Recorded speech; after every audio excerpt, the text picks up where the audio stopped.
नमस्कार किसान भाइयों, मैं विशाल चौहान और आपका हमारे यूट्यूब चैनल कृषि मार्गदर्शन में आपका स्वागत है। तो किसान भाइयों, आज हम बात करेंगे फंगिसाइड्स के बारे में, मतलब फफूंदनाशक के बारे में।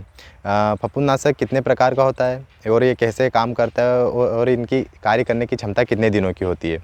तो चलिए किसान भाई, हम पूरी जानकारी आपको डिटेल्स में देंगे, पर इससे पहले जो किसान भाई नए हैं हमारे चैनल पे, वो हमारे चैनल को लाइक, सब्सक्राइब और शेयर ज़रूर करें, जिससे अन्य किसान भाइयों को भी अच्छी वीडियो मिलती रहेगी।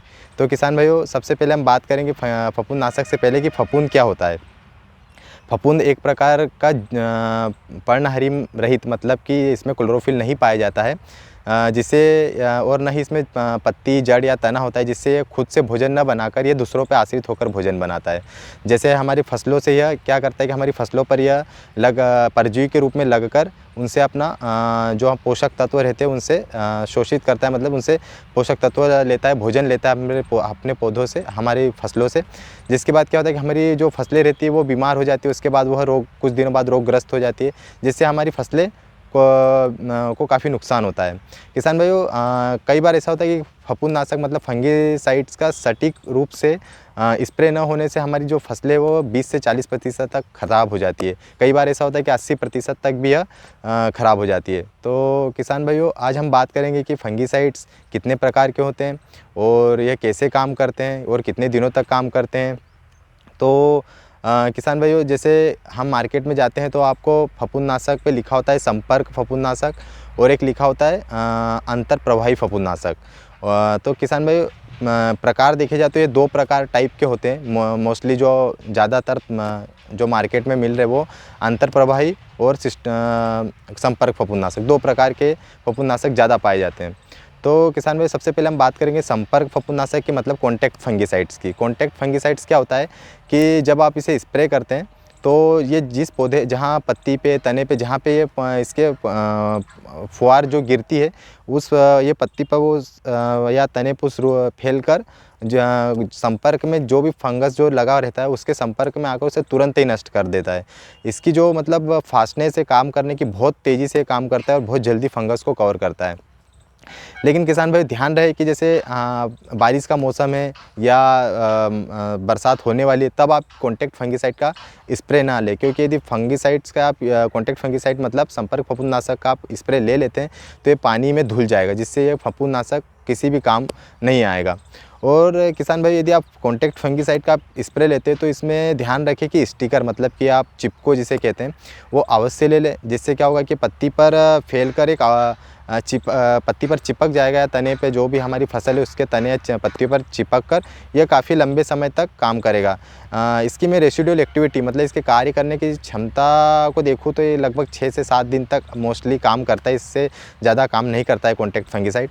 और आप ध्यान रहे कि बरसात में आप यदि यूज़ कर रहे हैं तो आप मौसम साफ़ रहे, या आपको टाइम मिल जाए 3 या 2-3 दिन का, आपको ऐसा लगता है कि 2-3 दिन तक बारिश नहीं होगी, तो आप इसका स्प्रे ले सकते हैं। अब बात करते हैं हम किसान भाइयों सिस्टमेटिक फंगिसाइड की, मतलब कि अंतर प्रवाही फफूंदनाशक की। तो यह एक प्रकार का ऐसा फफूंदनाशक है जिसमें क्या रहता है कि यह पौधों के अंदर, मतलब सिस्टम में जाकर ये काम करता है।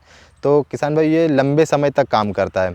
और जैसे हमारी फफूंद पौधों पर लगी हुई रहती है, तो क्या होता है कि जब फफूंद हमारे पौधों से परजीवी के रूप में जो भोजन खींचता है, हमारे पौधों से शोषण करता है, तो वो कहीं ना कहीं जो सिस्टमेटिक फंगिसाइड है उसको भी वो खींच लेता है, जिससे इसकी मृत्यु हो जाती है। तो किसान भाइयों, जो हमारा सिस्टमेटिक फंगिसाइड है ये क्यूरेटिव और प्रिवेंटिव, मतलब दोनों तरीक़ों से काम करता है। मतलब कि यदि आपकी फसल पर फफूंद लग गया है तो वह मतलब लगने के बाद भी आप यदि स्प्रे करते हैं तो लगने के बाद भी काम करेगा, मतलब फफूंद को मारेगा।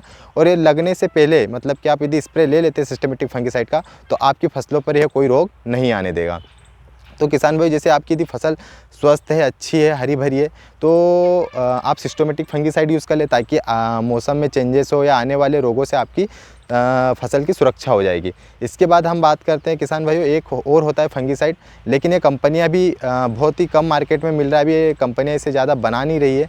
एक होता है ट्रांसलेमिनार फंगिसाइड। ये इसका कार्य करने का तरीका कुछ अलग होता है। मतलब जैसे यदि आप जैसे स्प्रे लेते हो तो जैसे ही पत्ती पर गिरता है तो ये एक मतलब एक तरफ से दूसरी तरफ, मतलब कि पत्ती के यदि आप ऊपर इसका स्प्रे करो और फंगस यदि नीचे लगाए तो ये पत्ती के नीचे भी प्रवाह करके वो फंगस को नीचे भी मार देता है। अब यदि हम इसी की तरह यदि कॉन्टैक्ट फंगीसाइड की बात करेंगे तो इसका स्प्रे यदि आप ऊपर करोगे तो नीचे यदि फंगस लगा होगा तो कॉन्टैक्ट फंगीसाइड उसका नहीं मारेगा। तो ट्रांसलेमिनर फंगीसाइड अभी मार्केट में कुछ ही कंपनियां बना रही है, ज़्यादा अभी कंपनियां बना। तो आप आपकी फसल में देखें यदि रोग जस्ट लगा है, कुछ परसेंट में दिख रहा है तो आप कॉन्टैक्ट फंगीसाइड का यूज़ कर लें। यदि आपकी फसल स्वस्थ है तो आप प्रिवेंटिव सिस्टमेटिक फंगीसाइड का यूज़ कर लें। यदि रोग लग भी गया है तो आप उसका सिस्टमेटिक फंगीसाइड का यूज़ कर सकते हैं। लेकिन ध्यान रहे किसान भाइयों कि आप जब भी जाएँ तो फंगीसाइड्स को देखकर ही खरीदें, क्योंकि क्या होता है कि किसान भाइयों हम बरसात में कॉन्टैक्ट फंगीसाइड यूज़ कर लेते हैं और बरसात हो जाती है जिससे उसके रिजल्ट हमें मिलते नहीं और उसके बाद किसान के खर्च भी बढ़ जाते हैं और फसलों का नुकसान अलग से होता है। तो इसका ध्यान रखें। और किसान भाइयों जैसे आप इसमें और तरीके के भी फंगीसाइड्स पाए जाते हैं, जैसे मिश्रण फंगीसाइड भी होता है, contact fungicide plus systematic fungicide, 2 प्रकार के फंगीसाइड्स का मिश्रण भी होता है, आप उसका स्प्रे भी कर सकते हैं। तो किसान भाइयों आप मुझे लगता है आपके लिए ये वीडियो बहुत ही फ़ायदेमंद होगा, जिससे आपको पता लग जाएगा कि हमें किस प्रकार का हमारी फसल को स्प्रे देना है। तो ये वीडियो आपको कैसी लगी? यदि अच्छी लगी तो हमारे वीडियो को लाइक, सब्सक्राइब और अन्य किसान भाइयों को शेयर ज़रूर करें, जिससे आने वाली नई वीडियो आपको और मिलती रहेगी और आपको नॉलेज आपका बढ़ता रहेगा। तो किसान भाइयों आप हमारे चैनल पर बने रहें और हमें सपोर्ट करते रहें। धन्यवाद।